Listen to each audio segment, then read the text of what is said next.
kembali lagi bersama kami di Legia Finansial. Kali ini kita akan membahas tentang saham KOKA atau KOKA Indonesia. Nah, ini laporan keuangan yang kuartal pertama 2024 sudah keluar ya. Kita lihat di sini. Nah, ini ada disebutkan direktur utamanya yaitu Kaujing ya, Kaujing. Kemudian ada nama kantor mereka ada di Jalan Sultan Iskandar Muda, ada di Jaksel ya. Dan ini biasanya kalau kita lihat untuk beberapa laporan keuangan itu biasa ada taruh dua top management, tapi taruh direktur utama saja. Ini dan namanya ini agak cukup unik ya, yaitu Kaujing ya. Kalau kita lihat di sini, ini dikatakan nilainya satuan penuh dan dalam bentuk rupiah.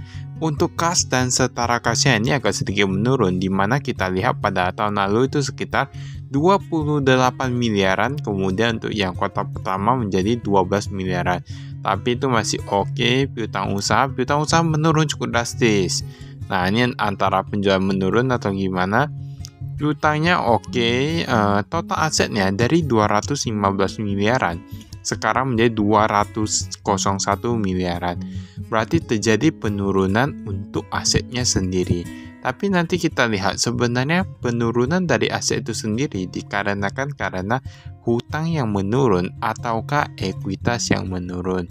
Nah, itu semua perlu diperhatikan lagi. Di sini ada hutangnya, ada hutang jangka pendek, ada hutang usaha kepada pihak ketiga dan lain-lain. Kalau pihak berelasi kita lihat nggak ada kenaikan ataupun penurunannya. Tapi yang pihak ketiga ini ada sedikit mengalami kenaikan untuk utangnya. Kemudian total hutang jangka pendek dari 43 miliaran sekarang menjadi 28 miliaran.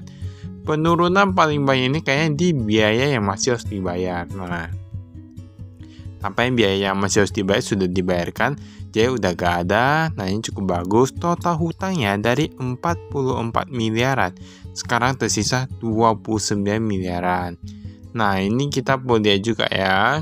Ini 44 menjadi 29. Kalau yang ini, nah ini ya, ini 44 miliaran menjadi 29 miliaran.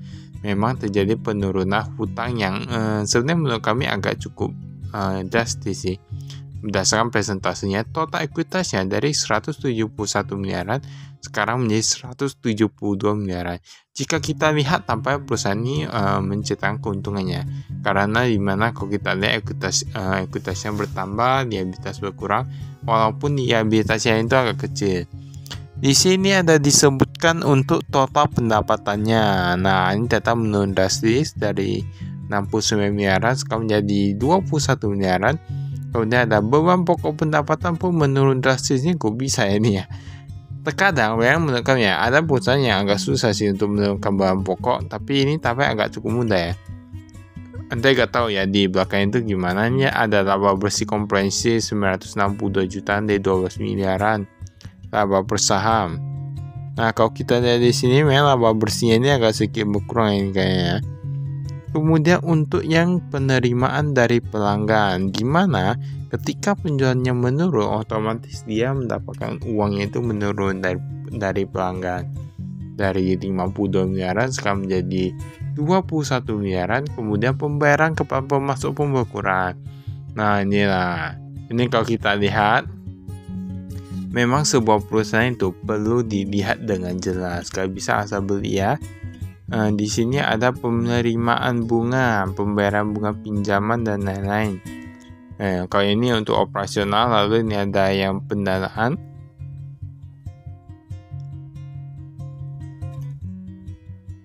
Nah, di sini ada disebutkan untuk komisaris utamanya yaitu Zhao Mingwei, kemudian direktur utamanya yaitu Mrs. Kaujing ya. Ini ternyata perempuan yang direktur utamanya.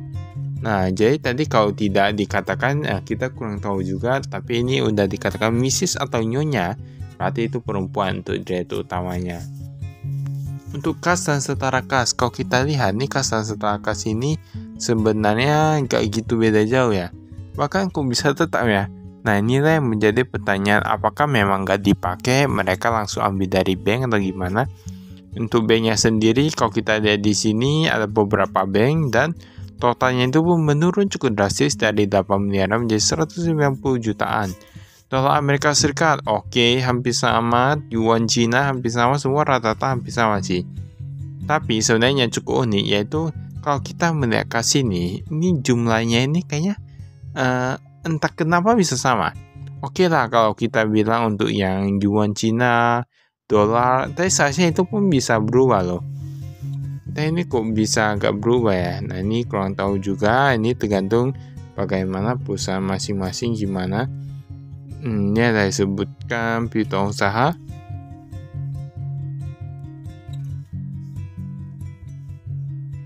Pihak ketiga nah ini piutangnya agak gitu macet nih kayaknya. Walaupun sebenarnya tergolong macet ya, dari 900-an juta yang 1-30 hari, yang lebih dari 3 bulan 200-an juta. Tapi kalau kita lihat ini sudah mengalami penurunan dan nilainya itu gak sebanyak yang dikira. Cuman 200-an juta saja, dari 256 jadi 203 jutaan. Nanti kita lihat utang usahanya gimana. Karena kebanyakan, saya bukan kebanyakan lah, kami agak takut kalau misalnya utang usaha sebuah perusahaan itu dalam jangka waktu lama itu agak cukup tinggi. Itu kan berarti menandakan sesuatu ya, bisa tahu sendiri. Nah hebatnya lah, orang nggak bayar hutang dan jangka waktu lama itu tandanya apa? Tandanya sedang kesusahan atau memang sedang punya banyak duit. Nah itu tahu sendiri. Ini ada aset tetap, ini ada harga perolehan tanah, bangunan, alat berat, kendaraan, dan peralatan kantor. Dimana di sini ada penambahan, ada 2 miliaran, kemudian ada 9 jutaan. Namun ketika ada yang namanya penambahan, tentunya semua aset tetap itu ada yang namanya mengenai penyusutan. Kita perlu ketahui lagi, penyusutannya itu berapa. Jangan sampai kita oke saja gitu ya, karena semuanya ada nilai wajar.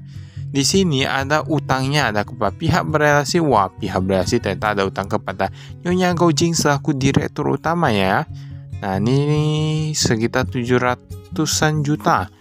Wah, inilah yang mencengangkan, di mana berdasarkan umur utangnya ini lebih dari 3 bulan sekitar 21 miliaran. Tapi kita lihat yang piutangnya itu hanya sekitar 200-an jutaannya. Kalau tidak salah pun itu lebih dari 3 bulan. Tapi ini yang lebih dari 3 bulan 21 miliaran. Walaupun sudah menurun, tapi tergolong tinggi loh.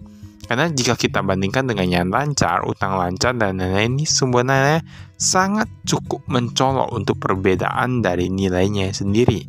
Nah ini agak cukup tinggi. Nah inilah yang perlu kita perhatikan. Kemudian kalau kita lihat untuk dari jasa infrastruktur sekarang sudah gak ada ya. Maksudnya mungkin belum ada yang 31 Maret 2024. Kemudian ada pendapatan lanjutan, ada Cengtok Lithium Indonesia, ada Huachin dan lain-lain. Beberapa pokok pendapatan, nah ini agak sedikit apa. Kalau kita lihat untuk beban usahanya, gajinya ini meningkat cukup pesat.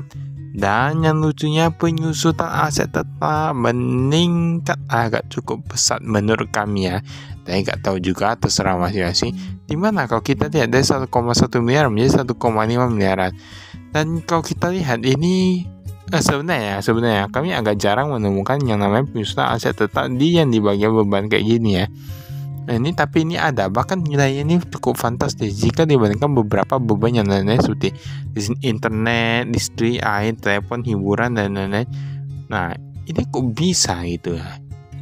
Kok bisa penyusutan aset tetap ini begitu tinggi?